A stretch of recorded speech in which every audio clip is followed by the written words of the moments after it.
والنور يهدي الحائرين ضياؤه وفي الحشر ذل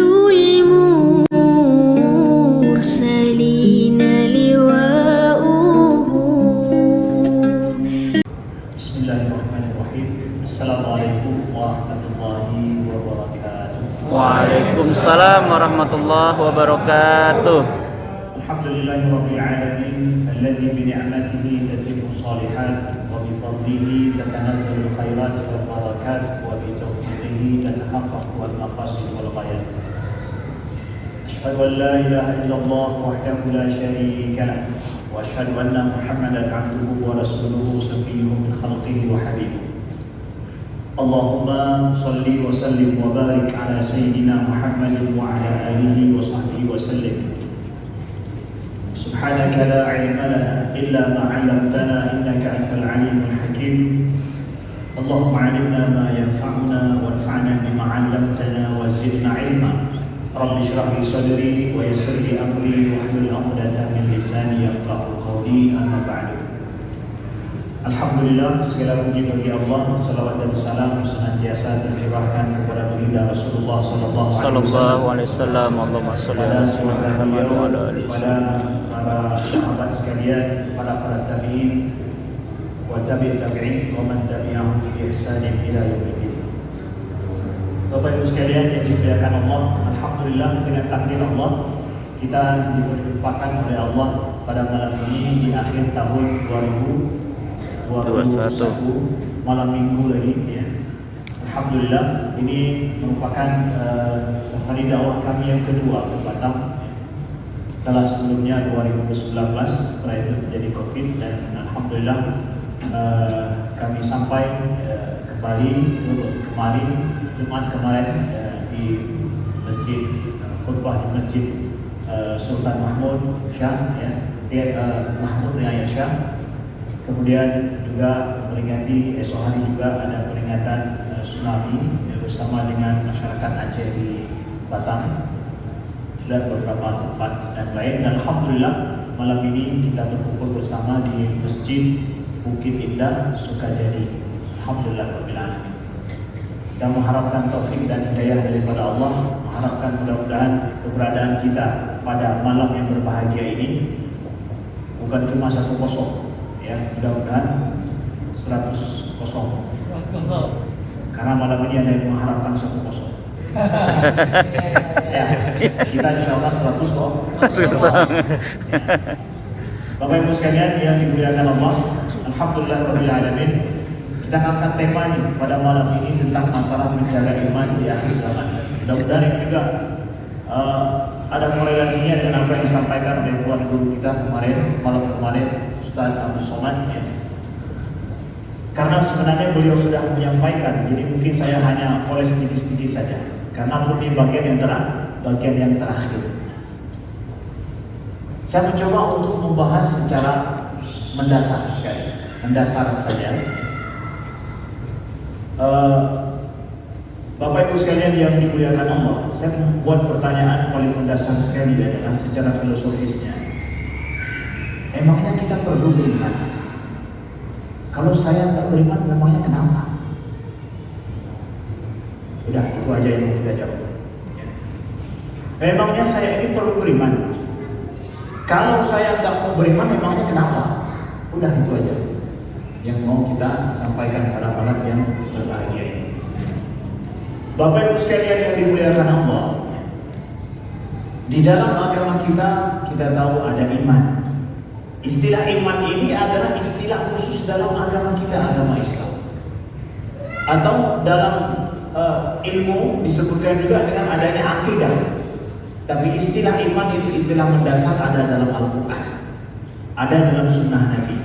Sedangkan istilah akidah itu adalah istilah juga yang dipakai oleh para ulama kemudian untuk menyebutkan terhadap komponen-komponen, elemen-elemen keyakinan dalam agama Islam yang wajib diyakini oleh pemeluk-pemeluknya. Itu berupa akidah. Tapi kita jelaskan dulu masalah iman. Kenapa saya harus beriman? Islam, ya, perkara paling mendasar di dalam agama kita itu adalah iman. Iman itu berasal dari kata-kata amanah. Amanah, ya. Amanah itu, apa arti amanah? Amanah itu adalah aman. Amanah, aman. Apa arti aman? Apa arti aman? Ya aman. Iya kan? Aman itu dari bahasa Arab, ya, yang kemudian kita pakai dalam bahasa kita menjadi aman. Aman itu ketentraman. Aman itu ketenangan. Maka seseorang dalam hidup perlu beriman tidak? Perlu. Atas dasar apa? Dia perlu kepada ketenangan. Ada orang perlu kepada ketenangan? Perlu tidak? Perlu. Bukan manusia yang mengatakan bahwa tidak perlu. Setiap manusia pasti mengatakan bahwa saya perlu kepada ketenangan. Saya perlu kepada rasa tentram. Itu manusiawi sekali. Kebutuhan mendasar setiap manusia. Jadi iman ini adalah merupakan, ya, kemampuan manusia untuk, atau cara satu-satunya yang ada bagi kita untuk mencapai rasa aman dalam hidup kita, rasa tentram dalam hidup kita. Makanya siapapun dalam hidup dia akan mencari kedamaian, mencari ketentraman, mencari ketenangan. Nah, kita yang mukmin mengatakan bahwa saya beriman, artinya saya mencari ketenangan. Di mana saya mencari ketenangan itu? Orang mukmin mencari ketenangan, ketentraman, kedamaian dalam dirinya, dalam kepandangan, dalam hidupnya adalah dengan dia meyakini, membenarkan dengan seyakin-yakinnya tanpa ada ragu sedikit pun bahwa di sana ada pencipta, bahwa di sana ada yang mengatur segala kehidupan, bahwa di sana ada yang menakdirkan segalanya. Dia itulah adalah Allah, Maha Abadi. Dialah yang memberikan segala wujud itu ada. Dialah yang memberikan segala sesuatu yang dibutuhkan oleh manusia dan apa saja yang ada di alam ini. Dia memulai penciptaan dari ketiadaan sama sekali. Dia tidaklah fana, tapi dia itu kekal abadi adanya. Kita membenarkan bahwa sesungguhnya ada Tuhan pencipta, bahwa kita tidak datang semata-mata begitu saja, tapi kita betul-betul ditakdirkan ada di bumi ini. Kita tidaklah sia-sia, bahwa semua kita hidup ini bermakna. Kenapa? Tuhan Allah yang memberikan makna atas hidup kita. Allah menggariskan segala hal dalam hidup kita. Saya percaya akan adanya Tuhan. Saya percaya akan adanya Allah. Lalu bagaimana saya mendapatkan ketenangan dengan kepercayaan seperti itu? Ini kita mulai step by step, sedikit-sedikit aja. Ya, sedikit-sedikit. Bapak Ibu sekalian yang dimuliakan Allah. Nah, kepercayaan kita kepada Allah, makanya para ulama mengatakan bahwa al-iman itu adalah tasdik, kata para ulama akidah. Al-iman tasdik, iman itu adalah membenarkan tanpa ada ragu sedikit pun. Seseorang yang meyakini akan adanya Allah, ada keraguan di dalam dirinya, belum tahap aman lagi ini. Kenapa? Masih ragu. Kalau masih ragu, belum aman. Dia misalkan mau rencana nembak cewek nih, mau jadi siapa? Mau nikah, bukan pacaran. Nembak nih, udah nih. Yakin sudah. Sejauh mana keyakinanmu? Masih ada ragu? Masih sih sedikit, belum aman lagi nih, belum bisa nembak. Kapan juga ketika tidak ada keraguan sedikit pun, udah tidak ada ragu sedikit pun, udah berarti udah tahap aman itu, udah titik aman keyakinan kita. Maka kita dianggap beriman kepada Allah pada saat kita percaya kepada Allah, yakin kepada Allah, sudah pada tahap aman. Tidak ada kompromi lagi, tidak perlu saya kompromi lagi, tidak perlu lagi dikompromi. Maka pada saat seseorang mampu beriman kepada Allah seperti itu, disebut dia punya akidah. Itu udah punya akidah. Sudah ada keyakinannya kepada Allah sampai tahap seperti itu. Ya, itu adalah ikatan yang kuat yang tidak akan pernah terlepas. Itu akidah. Makanya hubungannya dengan iman, makna iman tadi akidah ini adalah, coba kita bayangkan. Coba kawan-kawan bayangkan, sahabat-sahabat dan seluruh para hadirin yang berhadir. Coba bayangkan seorang pekerja bangunan yang dia bekerja membersihkan bangunan kaca dari luar. Bangunannya 10 tingkat, terbuat dari kaca semuanya. Dan dia harus membersihkannya setiap hari. Gimana cara membersihkannya? 10 tingkat. Pakai tangga dari bawah atau pakai tali dari atas? Pakai tali dari atas. Bergelantungan dia kan? Kanan kiri, kanan kiri. Itu tali itu mesti ada tempat sangkutannya yang kuat. Dan dia harus melihat sendiri bahwa itu tali itu terikat kuat, dia tarik sendiri. Dia yakin terikat kuat, yakin, baru turun dia. Udah turun nyanyi dia, bersiu-siu dia, nyanyi dia. Kok beraninya kita lihat dia nyanyi di situ? Itu tali bergelantungan, kalau putus gimana? Dia sendiri yang lihat tali itu tadi. Diikatnya udah dia sendiri, yakin, ya, tidak terlepas, baru dia turun. Pada saat dia yakin ada ikatan antara dirinya dengan itu, tumpuan itu, baru dia tenang kerja. Siu-siu dia bekerja. Tahap aman.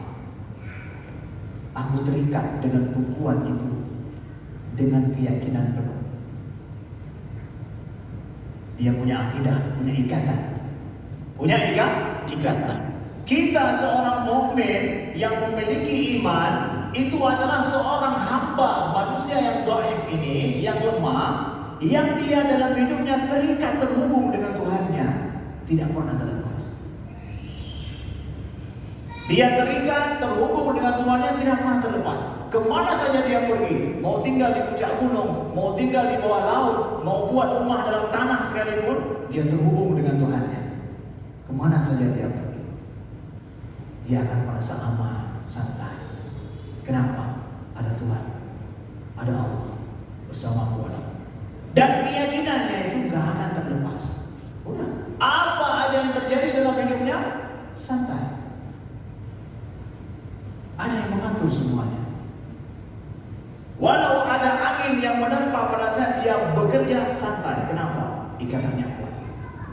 Tidak akan terlepas. Itu sedikit analogi kami sampaikan untuk kita paham iman dan akidah itu seperti apa sih dasarnya. Maka orang yang dalam hidupnya tidak memiliki ikatan, ya, tidak memiliki tumpuan, inilah orang yang tidak aman, betul? Tidak aman dalam hidupnya. Kenapa? Kau tidak punya ikatan.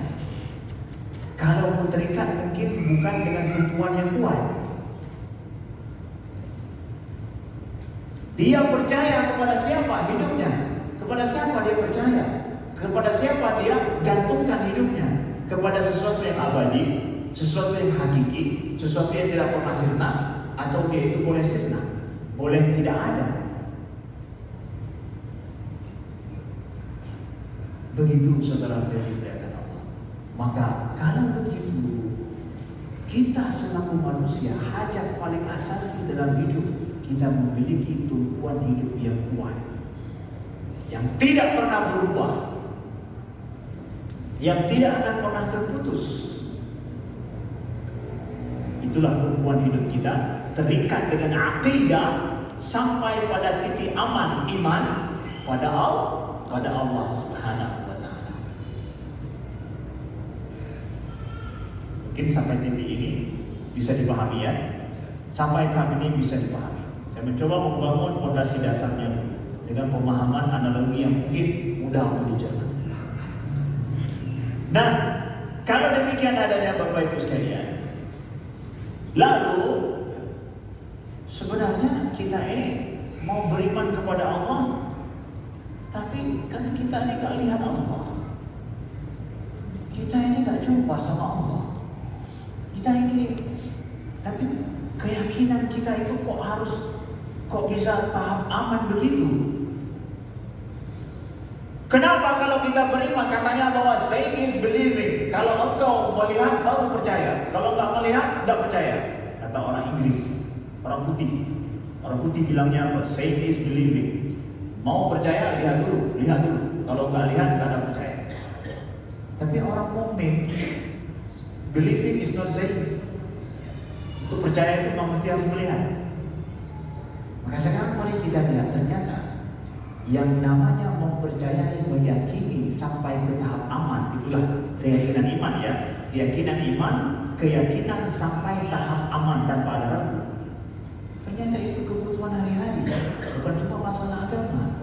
Kalau ada orang bilang bahwa memang agama ini banyak percaya gaib-gaib aja, nggak ada yang terlihat, itu bukan sesuatu yang terlihat, makanya sulit mencerna agama ini. Iman itu masalah-masalah sulit dicerna. Bapak Ibu sekalian, bahwa sesungguhnya siapapun yang hidup di dunia ini, di alam nyata hari ini, hari-hari saja, mau dia percaya pada Allah, nggak mau percaya kepada Allah, ternyata dia hidup dengan keimanan. Dalam tanda kutip, dengan keimanan. Di mana? Saya baru pertama sekali misalkan berangkat ke Batam. Dari Banda Aceh berangkat ke Medan, dari Medan menuju Batam, transit. Ketika saya berangkat dari Banda Aceh ke Medan, tertulis di tiket bahwa ini penerbangan jam 11.30 naik Lion Air menuju Medan. Jika masuk dalam pesawat ditanya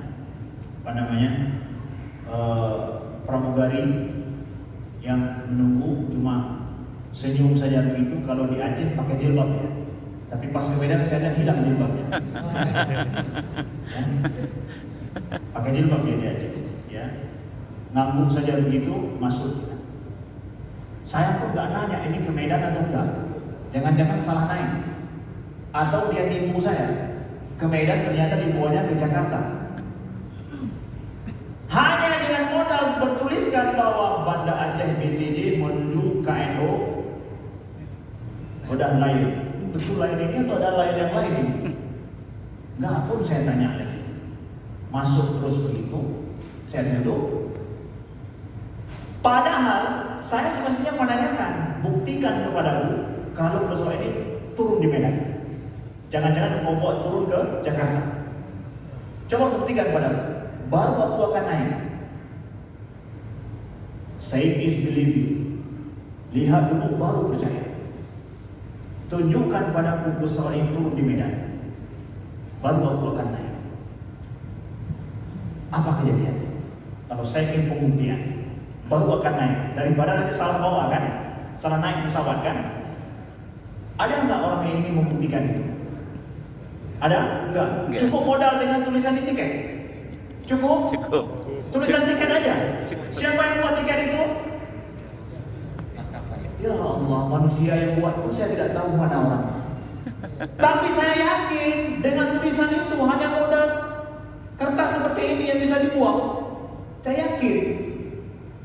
Tapi ketika Al-Quran dibuka, bahwa ini adalah firman Allah, kamu yakin gak isi di dalamnya?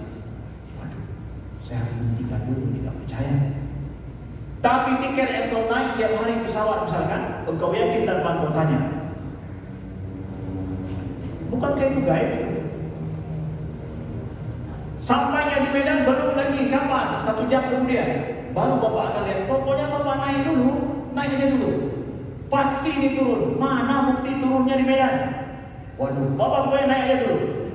Nanti pasti bapak akan turun di Medan, pasti akan lihat. Kapan? 1 jam kemudian. Itu kan gaib 1 jam kemudian. Gaib tidak? Gaib. Tapi saya dituntut oleh maskapai untuk percaya pada yang gaib. Kalau enggak, ini enggak akan jalan pekerjaan kita ini. Bapak akan pergi kemana-mana ini. Ya? Bapak harus percaya pada yang gaib dulu. Ternyata hari-hari kita nih pakai iman juga rupanya. Tapi iman pada kertas-kertas begini pun cukup. Tapi kalau bicara masalah Al-Quran, kenapa mau masih ragu? Ya Allah. Kenapa enggak? Kenapa logika tidak berjalan? Ya. Hanya kalau masalah dunia siap untuk beriman, dalam masalah akhirat engkau enggak siap beriman. Apa beda akhirat dengan duniamu hari ini? Naik pesawat dari Banda Aceh ke Medan itu adalah 1 jam. Tapi engkau masalah akhirat mungkin hanya 60 tahun. Bedanya saja waktunya 60 tahun. Mungkin saja paling lama 100 tahun. Engkau akan lihat sendiri nanti. Ya. Kalau itu mungkin adalah 60 menit, ini 60 tahun, bedanya saja. Percayalah bahwa betul akhirat itu ada. Percayalah betul bahwa sesungguhnya kuburan itu ada. Engkau akan hidup di alam sana juga ya. Mana buktinya? Scientist believing. Mati dulu engkau. Baru kau tahu. Kan nggak bisa. Pokoknya amal beribadah dulu, beriman saja. Bapak naik dulu pesawat, duduk santai, pakai seatbelt dengan baik. Kalau duduk di jendela darurat harus diceramahin dulu. Ya, ceramahin dulu ya. Nah, jangan membuka ini dengan itu semuanya. Udah patuhi aturan semuanya. Kemudian kalau bapak yakin, udah duduk santai tidur. Pas bangun tidur, landing pesawat. Wah, saya dengan tenang naik pesawat, padahal saya nggak ada bukti pesawat itu turun di Medan. Karena keyakinan saya, makanya saya tenang dulu, yakin saja. Udah mau dibawa kemana aja udah. Yakin aja begitu. Hanya modal keyakinan. Pada siapa? Pada manusia. Mudahnya saya berangkat ke Jerman. Munchen baru pertama kali berangkat ketika diundang sendiri pula saya. Naik Thailand. Begitu juga ini gimana nih? Baru pertama sampai ke sana, pasti saya punya jenggot lagi, ini pasti akan turun Munchen itu katanya memang Munchen juga diperiksa bisa-bisa lewat atau enggak. Udah kasih tahu sama orang kampung pergi ke Jerman pula ini. Kalau pula dibawa pulang pula nanti malu pula kita udah share pula di Facebook kata kawan ini Ustaz Amdi udah pergi ke Jerman. Waduh malunya ini. Udah yakin aja lah. Ya, sudah punya visa, kemudian ada yang sambut dari KBRI-nya, kemudian semua saudara, yakin aja. Makanya akan tenangnya pergi walaupun sendiri. Kenapa? Insya Allah semua sudah ada yang datang. Tenangnya pergi, santai aja. Kenapa? Prosedurnya sudah sesuai. Nggak masuk dalam list teroris walaupun ada jenggot. Yakin aja lah. Ya. Walaupun sampai ke sana betul juga diperiksa habis-habisan. Ditanya mana uang? Begini mau nama orang kampung ya, mana uang? Ini uang saya. Ya. Saya pikir ketika ditanya uang itu, dia minta harus banyak bawa uang 1 koper baru dikasih masuk. Ternyata mereka mencari kalau bilang banyak uang justru itu ditangkap. Untung saya bilang cuma $500 uang saya. Boleh masuk. Ternyata orang miskin ini ya. Makanya jujur saja, ya udahlah dengan jujur itu. Bapak Ibu sekalian yang dimuliakan Allah, apa yang kita sampaikan bahwa ternyata dalam kehidupan kita hari-hari kita butuh pada sedikit daripada iman itu. Kita nggak bisa hidup tanpa itu. Pergi ke dokter praktek ya, dokter praktek masuk ke kamar dokter praktek pasti kamarnya bersih atau kotor? Bersih. Kemudian di belakang dokter biasanya ada apa? Dokter yang dulu seperti ini, jadi biasanya di belakang dokter ada apa? Sertifikat kan? Sertifikat ini, sertifikat itu, pelatihan ini, pelatihan itulah. Nggak paham kita udah ditaruh di situ pakai bahasa Inggris pula. Ya, ditaruh semua di situ. Kenapa? Untuk apa itu? Untuk meyakinkan si pasien bahwa saya punya keahlian. Tenang aja Bapak. Tenang aja. Saya punya keahlian. Dibuatlah resepnya. Tulisnya. Kan nggak paham kita apa yang tulis itu betul atau nggak, salah aja pula nggak paham. Udah kita baca nggak tahu pula kita. Udah ditulis nggak terbaca nggak tahu kita pun obat yang dikasih ya. Tapi mau beli. Allah. Udah nggak paham beli pula. Biasanya berapa kita harus bayar di tempat praktek dengan di rumah sakit umum? Mana yang mahal? Praktek. Siap bayar dengan harga mahal? Butuh. Tunjukkan padaku bahwa obat ini pasti menyembuhkan, baru aku bayar.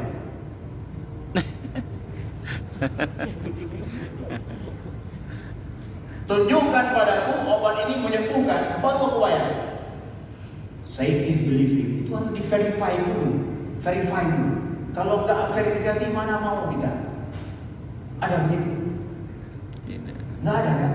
Nggak ada kita minta sama dokter seperti itu kan? Udah Bapak pokoknya yakinlah sama saya. Walaupun tulisan saya nggak bisa Bapak baca, ini obat untuk Bapak. Obat untuk obat untuk Bapak ini. Ya. Kemudian kita siap ambil dan kita raih dari kocek kita. Ya. Kita bayar untuk dokter, kita bayar untuk obat dengan harga yang mahal. Sembuh pun belum tentu lagi, belum apa-apa lagi, udah bayar terus. Siap. Atas dasar apa itu siap? Keyakinan. Pada apa? Pada sesuatu yang real langsung di depan mata atau gaib? Gak pasti. Udah 10 dokter datang masih juga seperti itu. Gak sembuh-sembuh pula. Tapi tetap mau. Keyakinan sekali. Bahwa ternyata hidup kita hari-hari adalah kita mengamalkan, mengandalkan keyakinan. Yang keyakinan bahkan sampai kita tidak ragu, baru kita mampu hidup hari-hari.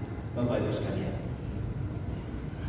Maka apa bedanya ketika datang Al-Quran mengatakan datang Nabi Muhammad membawa risalah Islam kepada kita, mengajarkan bahwa di sana ada Allah, ya. Lam yalid wa lam yulad wa lam yakul lahu kufuwan ahad.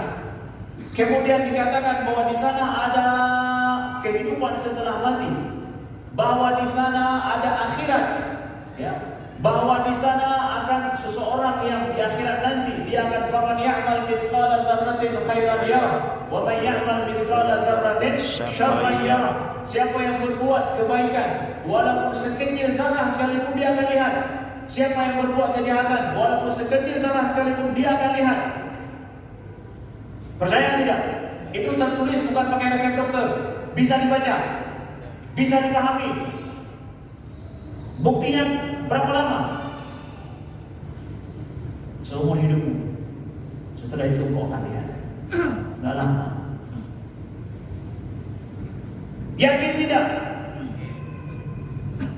Kenapa kalau manusia yang buat resep itu engkau yakin, ditulis pada kertas yang seperti ini engkau yakin, tapi kepada masalah Al-Quran yang merupakan firman Allah, yang dia itu mukjizat, tidak ada keraguan, la raiba fihi hudan lil muttaqin, tidak ada keraguan pada Al-Quran itu petunjuk bagi orang-orang yang bertakwa.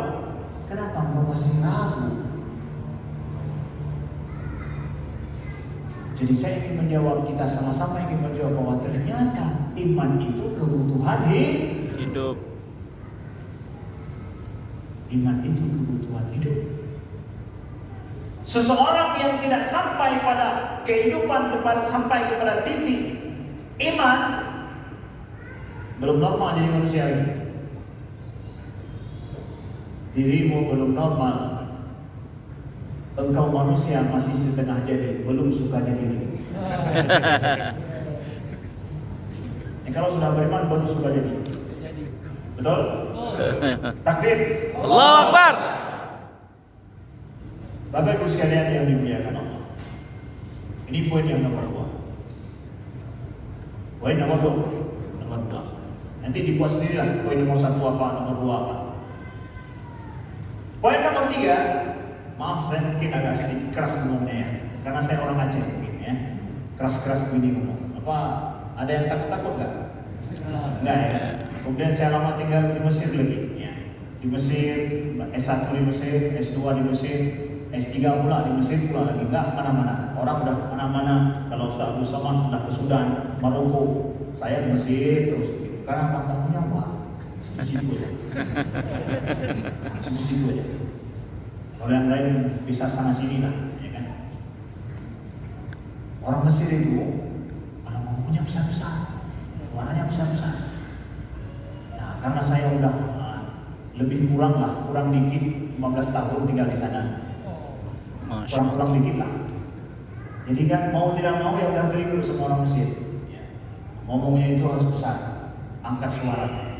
Orang Arab begitu rata-rata kalau ngomong. Jadi mohon maaf kalau sedikit teriak-teriak mungkin. Orang suka jadi dingin-dingin di sini rumah ini dingin-dingin pasti orangnya juga kalem-kalem semuanya. Bapak Ibu sekalian yang dimuliakan Allah, lalu poin nomor 3 yang kami sampaikan apa? Jadi kalau seseorang itu sudah memiliki iman dalam dirinya, berarti dia sudah memiliki identitas. Memiliki identitas. Ini ingin saya sampaikan 3 poin penting ini kepada kawan-kawan dan semuanya sebenarnya. Tapi ini khusus kawan-kawan muda nih.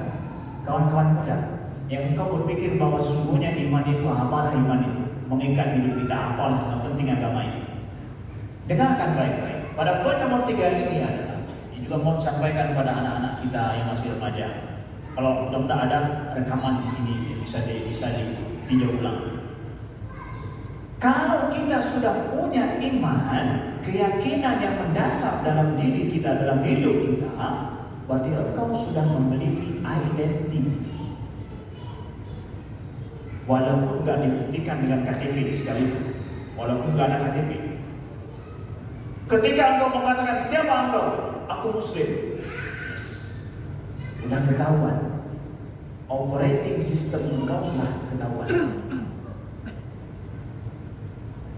Kamu sudah memiliki operating system. Saya Muslim. Nih, saya punya HP. Tebak HP saya ini mereknya apa?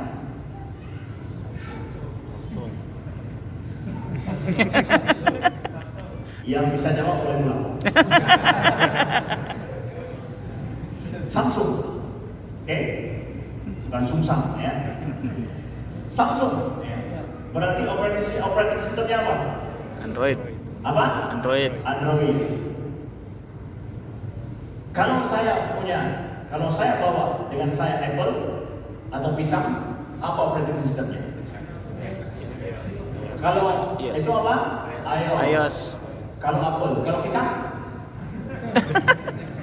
Apple itu iOS. Kalau pisang? Bagus. Gak ketahuan kan pisang kan? Yang ketahuan operating system 2 itu. Udah, beda itu Android dengan iOS. Jelas beda. Ustaz, ini HP-nya apa? Android. Oke, Android itu cocok dengan ini, bisa pakai ini itu programnya, ya. Tapi kalau iOS, itu beda lagi Ustaz. Nggak sembarangan kita pakai kabelnya pula beda, itu punya sendiri dia. Nggak bisa tukar-tukar. Itu iOS. Kalau pisang, itu dia nggak ketahuan. Apple punya, ya, tapi pisang nggak. Apalagi mangga. Dia memiliki operating system masing-masing. Kalau udah ketahuan operating systemnya, maka saya interaksi dengannya itu saya sudah tahu. Engkau sekarang ketika saya jumpa dengan seorang datang hitam tegang tinggi besar ini, siapa kamu? Apa agamamu? Apa keyakinanmu? Enggak ada. Sulit tidak? Persis seperti pisang tadi. Ya, persis seperti pisang tadi. Siapa kamu? Aku gak punya agama. Waduh, gimana cara berinteraksi dengan orang ini? Kabel apa yang bisa dipakai? Kabel apa? Tapi ketika dia bilang, siapa kamu? Saya Muslim. Oke. Kau Muslim? Ya. Pas, cocok. Saya juga Android, sama-sama. Sama-sama. Kenapa? Berarti kau nggak makan babi kan? Nggak makan babi kan? Ya aku Muslim, mana makan babi pula? Kau berarti nggak minum minuman keras walaupun malam-malam tanggal 25 di akhir tahun? Enggak lah. Aku Muslim. Jelas operating sistemnya. Ya. Muslim ya? Iya. Berarti kau nggak suka pacaran ya? Ya enggak lah, masa pacaran enggak ya. Aku Muslim. Ganteng-ganteng ini nggak punya pacar. Kenapa? Muslim. Nah, saya yakin dia Muslim. Kalau dia seorang bisnismen atau seorang pengusaha besar, nih kalau kita di sini kan banyak perusahaan besar. tahu nih orang penting ini, pengusaha nih, muslim dia nih. Ada kawan saya seorang pengusaha, dia bilang bahwa ini ada yang dia pengusaha, alhamdulillah dia menjaga imannya dengan baik. Ada yang mencoba melobi dia, maksudnya ada apa namanya, akan ada transaksi lah gitu. Diajak dia ke diskotik, ya, rupanya di mana diskotik. Karena dia nggak tahu dia muslimnya muslim taat gitu. Dia bilang, di mana kita jumpa? Diskotik malam ini. Putus, nggak jadi transaksi. Rugi, nggak jadi, ditolak transaksi sama dia. Kenapa? Kau nggak paham siapa aku muslim. Kalau kau ngajak ke masjid, habis sholat baru kita ngomong ngopi, lancar. Kamu tidak paham operating system saya ya? Aku muslim, pengusaha muslim yang taat kepada Allah. Mau lobby, dia pikir sama yang lain. Pokoknya di diskotik itu bayar, nanti nggak perlu bayar, aku yang treat semuanya. Kan begitu mau lobby orang-orang. Begitu kata orang, saya nggak tahu juga. Begitu katanya. Buat yang ini putus, nggak jadi. Dasar kafir, nggak tahu siapa. Putus. Aku hanya bangun bisnis dengan orang-orang yang dia paham siapa. Udah, saya hanya mencari halal saja. Kau mencari lewat jalan-jalan haram itu bukan kawan saya. Nggak perlu saya buat bisnis dengan kau. Terus ingin saya sampaikan apa?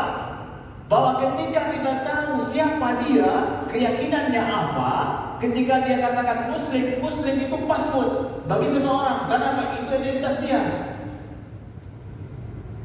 Itu identitas dia. Maka saya ingin dekat dengan dia, saya harus pahami identitas dia itu. Makanya betapa bahayanya manusia ketika kita tanya apa agamamu, apa keyakinanmu dalam hidup, yang engkau tidak ada ragu sedikit pun, nggak ada. Percaya kepada Tuhan? Enggak. Nggak punya agama? Enggak. Nggak punya keyakinan? Enggak. Pisang ini. Pisang. Berharga nggak dia? Nggak bisa dijadikan kawan. Kenapa? Kamu ini nggak punya keyakinan, nggak punya identitas. Mau diterima tempat pekerjaan juga, dan dari mana? Nggak ketahuan dari mana. KTP-nya mana? Nggak ada juga. Identitasnya nggak ada. Mau terima? Nggak bisa. Nah, inilah yang ingin kami sampaikan pada poin nomor 3. Kawan-kawan sekalian, anak-anak muda, remaja, orang tua juga, orang tua milenial ini, bahwa sesungguhnya bahwa iman kita kepada Allah, ketika kita beriman dengan iman Islam, itulah identitas saya. Udah, itu sudah terformat. Saya inilah saya. Yang haram akan saya jauhi. Apa yang haram-haram di dalam Islam? Sudah jelas yang haram mana. Yang halal mana? Sudah jelas. Yang saya makan seperti apa? Yang saya minum seperti apa? Usaha saya akan seperti apa? Udah tergariskan semuanya. Kehidupan saya sudah jelas. Dan agama Islam ini bukan lagi sesuatu yang harus diuji coba benar atau tidak. Nggak perlu diuji coba lagi. Udah dalam sejarah itu sudah teruji. Maka ketika saya yakin dengan Islam, yakin kepada Nabi Muhammad, saya memiliki keyakinan yang verified, terbukti dalam sejarah. Makanya saya bangga dengan mengatakan bahwa saya Muslim. Saya Muslim. Saya percaya kepada Allah, percaya kepada Nabi Muhammad, the messenger of God. Dah, nggak perlu dibuktikan lagi. Betul nggak imanmu itu? Udah 1400 tahun lebih sudah verified semuanya. Sudah banyak orang yang sudah mengimani dengan iman Islam ini. Mereka sudah menjalani kehidupan, dan Islam, agama Islam ini, keyakinan Islam telah membangun peradaban dunia yang sangat megah. Udah, kami sudah aman sekali. Iman kami aman sekali. Bapak Ibu sekalian yang dimuliakan Allah, ini poin nomor 3. Jam 9. Biasanya berapa lama kita nih? Wah, masa dua kali. Yang enggak aja itu. Jam 10 ya, jam 10. Insya Allah malam ini karena terakhir kita percepat. Biasanya jam 10. Malam ini jam 9 lewat 10.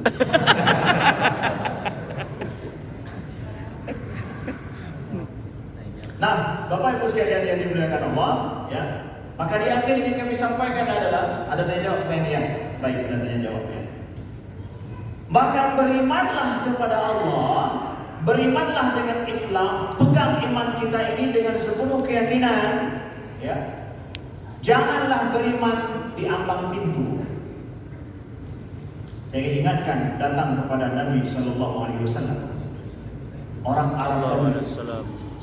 Orang Arab Badui, ya. Arab Badui dia datang kepada Nabi Sallallahu Alaihi Wasallam dari pedalaman. Ya. Dia pergi datang ke Madinah. Dia beriman dengan Nabi Muhammad Sallallahu Alaihi Wasallam. Setelah dia beriman, dia pulang ke kampungnya. Dia lihat bahwa kambingnya sudah banyak beranak, kemudian ontanya juga banyak beranak. Senangnya dia, kemudian istrinya melahirkan anak laki-laki. Senangnya dia bukan main.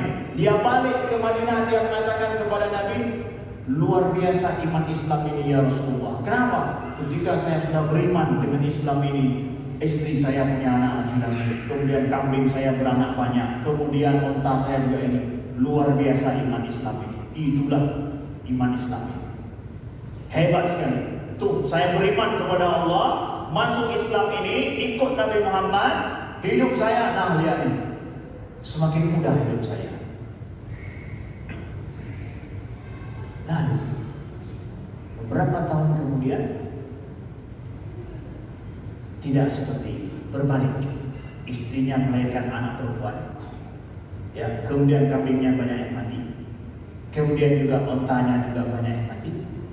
Dia balik pergi ke Nabi Sallallahu Alaihi Wasallam, dia mengatakan, apa Islam ini? Ya, kenapa Islam ini?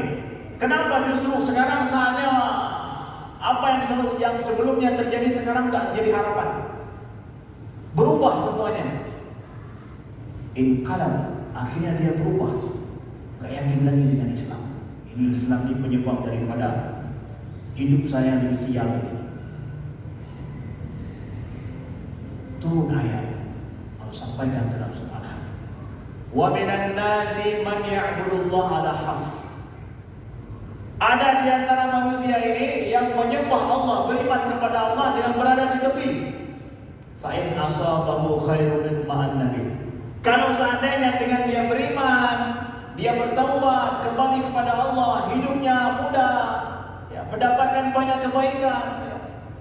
Kemudian setelah itu diterima di perusahaan yang prestisius, kemudian naik pangkat, semuanya udah bertaubat pada Allah. Nah, inilah dia, taubat cepat-cepat. Kenapa? Ya, naik pangkat, kemudian gaji ditambah.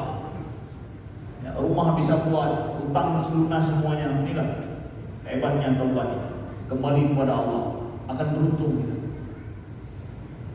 Wa in asabahu fitnatun inqalaba ala wajhihi. Tetapi ketika musibah terjadi dalam hidupnya, berbalik ke belakang dia. Apa ini Islam ini? Gara-gara taubat saya sial. Udah putus ini, putus itu, habis taubat ternyata putus kerja, istri pun sakit, anak pun ini, itu, terus. Kok setelah saya taubat begini? Apa juga katanya kalau taubat kembali kepada Allah, hidup lebih mudah. Tapi setelah saya taubat kok jadinya begini, susah, kawan hilang, kemudian pekerjaan hilang, kemudian cari uang sulit. Kalau dulu waktu masih geng, masih mafia, semuanya mudah. Pas taubat udah merana. Wa in asabahu fitnatun inqalab.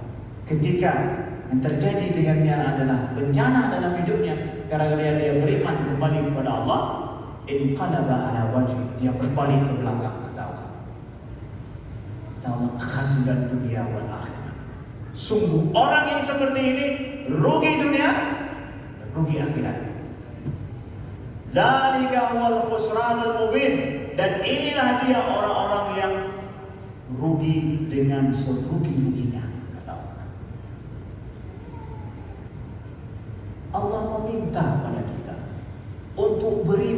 kepadanya dengan berada di tengah, nggak di tepi. Apa saja konsekuensi beriman, ambil. Saya berada di tengah, nggak kemana-mana. Saya nggak beriman di abang pintu, saya masuk ke dalam habis-habisan.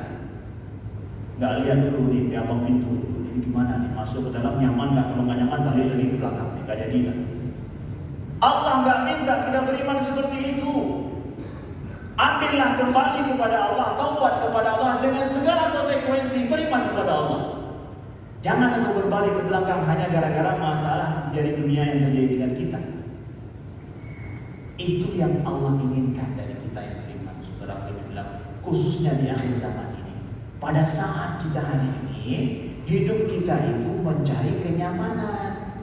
Di mana nyaman, di situ kita hidup. Di mana tidak nyaman, resiko kita nggak berani ambil resiko hidup ini. Khususnya kawan-kawan milenial, yang kita ini sudah hidup di era di mana kita diminta membukkan dengan kenyamanan, sedikit ada tanggung jawab besar, resiko besar, udah nggak jadi. Memangnya kalian pikir bahwa para sahabat dulu beriman dengan Nabi Muhammad bahwa mereka mencari kenyamanan hidup? Setelah mereka beriman, mereka nyaman hidup mereka, dibukakan pintu surga bagi mereka langsung di dunia ini? Enggak. Coba tanya para sahabat seperti Miqdad, kepada Bilal, kepada Ammar, apa yang terjadi dengan mereka setelah beriman dengan Nabi Muhammad? Resiko besar dalam hidup mereka. Setelah beriman, padahal tanya pada Bilal adalah seorang budak. Beliau adalah seorang budak yang sulit hidup beliau. Lalu ingin beriman kepada Nabi Muhammad karena yakin dia kepada Nabi Muhammad SAW. Kira-kira mengharap kemudahan hidup tidak? Iyalah, mengharap kemudahan hidup kan? Iya. Tapi bencana terjadi dengan Bilal. Setelah beriman justru sulit sekali hidup beliau. Yang kalau seandainya kita berpikir hanya dengan bahwa beriman kepada Allah, mengamalkan Islam ini demi untuk kemudahan hidup, udahlah, nggak jadi kita beriman. Iman itu bukan seperti itu. Allah meminta kepada kita berimanlah kepada dengan segala konsekuensi. Dan Allah mencoba, ya, wa nabluukum bil khairi wasyarri fitnah. Dan kami akan mencoba, kata Allah, dengan kebaikan ataupun sesuatu yang membuatmu sulit, ya, fitnah. Allah coba itu semua. Berimanlah dengan segala konsekuensi. Itu adalah ingin kami sampaikan di poin yang terakhir dalam kajian ini. Ya Rabbana lakal hamdu kama yanbaghi li jalali wajhika al-karim wa 'azimi sultanik. Allahumma shalli wa sallim wa barik ala sayyidina Muhammadin wa alihi wa ashabihi ajma'in. Allahumma inna nas'aluka ridhaka wal jannah wa na'udzu bika min sakhatika wan nar. Allahumma inna nas'aluka 'ilman nafi'an wa rizqan wasi'an wa 'amalan mutaqabbalan. Allahumma inna nas'aluka al-jannata wa ma qaraba ilayha min qawlin wa 'amal wa na'udzu bika minan nar wa ma qaraba ilayha min qawlin wa 'amal. Allahumma ij'al jam'ana hadzal jam'an marhuma wa tafarruqana min ba'di tafarruqan ma'suma. Allahumma arina al-haqqa haqqan warzuqna ittiba'ah wa arina al-batila batilan warzuqna ijtinabah. Allahumma ya Ghani ya Hamid ikfina bihalalika an haramika wa bifadlika 'amman siwak. Rabbana atina fid dunya hasanah wa fil akhirati hasanah wa qina adzaban nar. Sallallahu ala sayyidina Muhammadin wa ala alihi wa sahbihi wa sallim. Walhamdulillahi rabbil alamin. Sekian, terima kasih atas segala kekurangan. Subhanakallahumma wa bihamdika asyhadu an la ilaha illa anta astaghfiruka wa atubu ilaika. Wassalamualaikum warahmatullahi wabarakatuh. Ya Rasulullah, ya Nabi, laka syafa'ah wa hadha matlabi ya Nabi.